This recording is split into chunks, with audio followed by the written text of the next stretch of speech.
Shalom, shalom à mes sœurs. Ce matin, je voulais partager quelque chose avec vous. Voilà, je voulais parler à mes sœurs et leur parler du pouvoir que Dieu nous a donné, de la possibilité que nous avons de pouvoir régler les problèmes dans notre foyer. Au lieu de courir, appeler des voisins, des voisines, la cousine, papa, maman, les témoins et tout. Nous avons la possibilité même d'éviter les problèmes. Parce que Dieu nous a donné tout. Voilà. Dans le jardin d'Éden, Dieu avait dit à Adam de manger tous les fruits des arbres qui sont dans le jardin, mais de ne pas toucher aux fruits de l'arbre de vie. Quand Dieu lui disait ça, la femme n'était pas là. Et pourtant, quand elle est arrivée, elle a réussi. Elle a réussi à lui faire ce que Dieu lui avait interdit de faire. Pour vous dire combien est-ce que la femme peut faire à son homme tout ce qu'elle veut, juste avec de la volonté. On jette trop vite l'éponge, ça ne va pas, on laisse tomber. Ben non. Notre homme doit être comme notre enfant pour nous. Notre enfant, un petit garçon de 3 ans, de 4 ans, de 5 ans, qu'on se donne le défi de changer parce qu'il est teigneux, ou qu'il est bandit, ou qu'il est irrespectueux, ou qu'il est voleur, ou quoi que ce soit, tout ce que nous voulons. Est-ce que nous allons abandonner cet enfant-là? Allons-nous le jeter?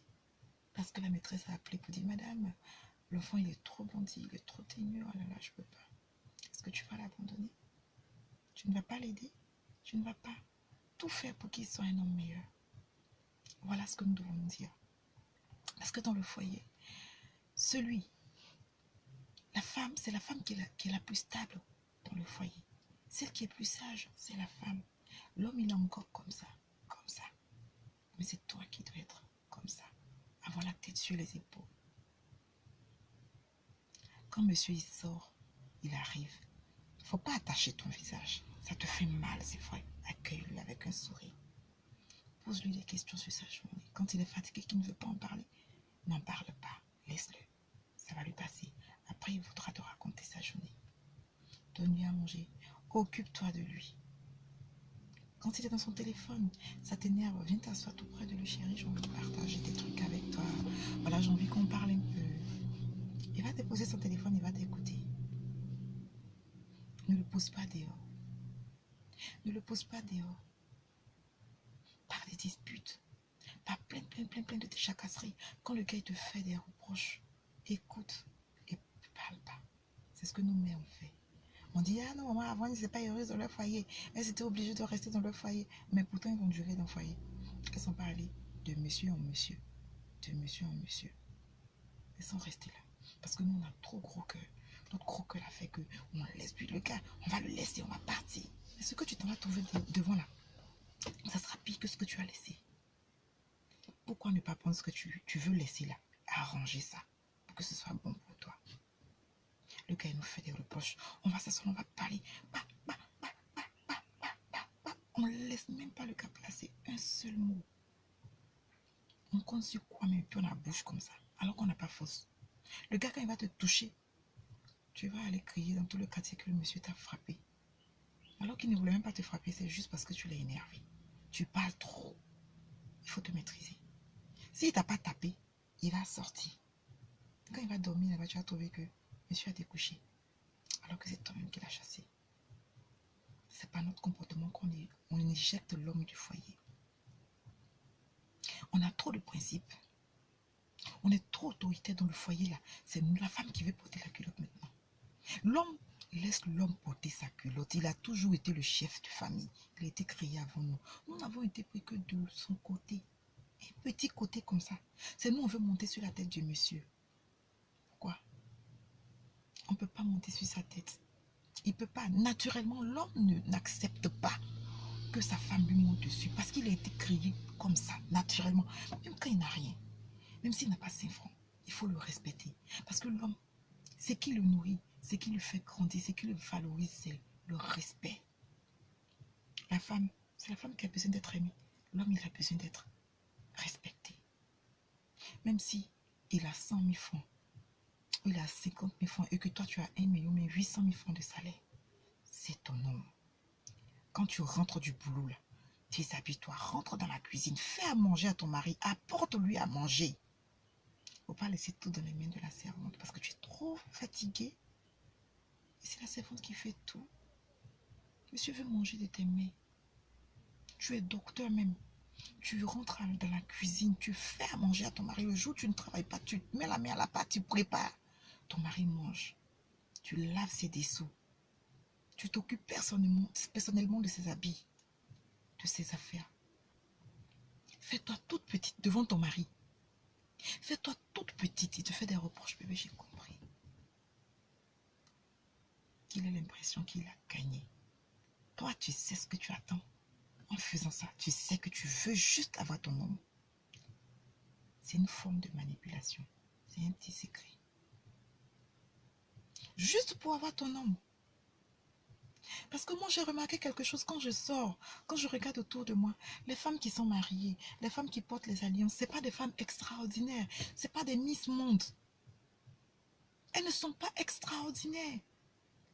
Mais elles portent leurs alliances. Elles ont un foyer stable, avec de beaux enfants bien éduqués. Et les femmes qui sont extravagantes, qui ont de grosses voitures, qui sont jolies, là, elles sont célibataires. La beauté, c'est pas ce qui retient un homme. C'est le cœur. L'homme, il va partir. Mais quand il va partir, il va regarder en arrière. Je pense que je perds mon temps là où je suis. Parce que ma femme, c'est la meilleure. Il va retourner à la maison. Si tu es tout le temps en train de vouloir le contrôler, vouloir tout contrôler, voilà, vouloir répondre à tout ce qu'il dit, vouloir lui tenir tête et tout ça.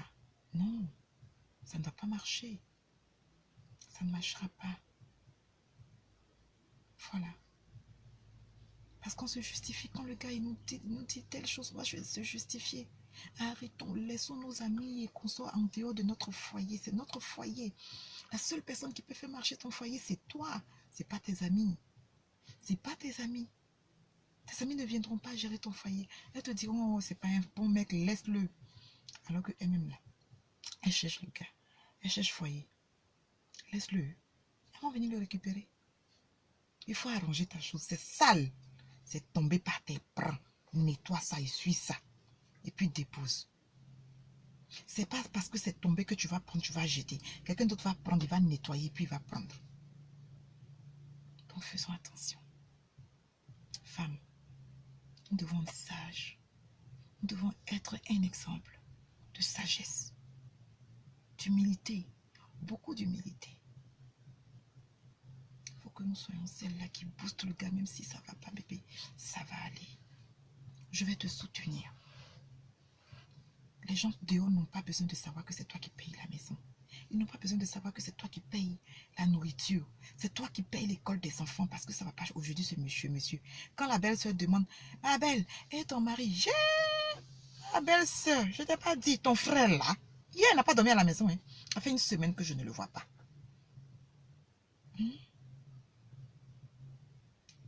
Tu vas exposer ton mari comme ça, ta belle-sœur là sera contente. Tu vas tes amis. Hé, hey, ma copine, je t'ai rien dit. Mais vraiment, le mec là, elle va t'écouter. Tu sais ce qu'elle pense. Arrête ça. Ça ne va pas. Il faut prendre le temps de prier. Fléchis les genoux et puis prie. Toi et le Dieu qui est en haut là. C'est vous seul qui pouvez gérer le truc à la maison. Parle avec ton mari. Prends l'habitude de dialoguer avec lui, de discuter avec lui. Si ça ne va pas, ne jette pas l'éponge. Ne pars pas trop vite. Voilà ce que je voulais nous partager. C'est juste ça. Bonne journée à vous. Que Dieu vous bénisse. Les femmes qui souffrent dans le foyer, les femmes qui ont des difficultés, chez qui ça ne va pas, soyez fortes. Vous avez un Dieu avec vous. Si ça ne va pas, s'il y a un souci, rentrez dans mon inbox. Ensemble, on va échanger. On va essayer de trouver des solutions pour que nous puissions rester auprès de nos hommes. C'est des grands enfants qui ont besoin de nous. Dieu vous bénisse. Amen.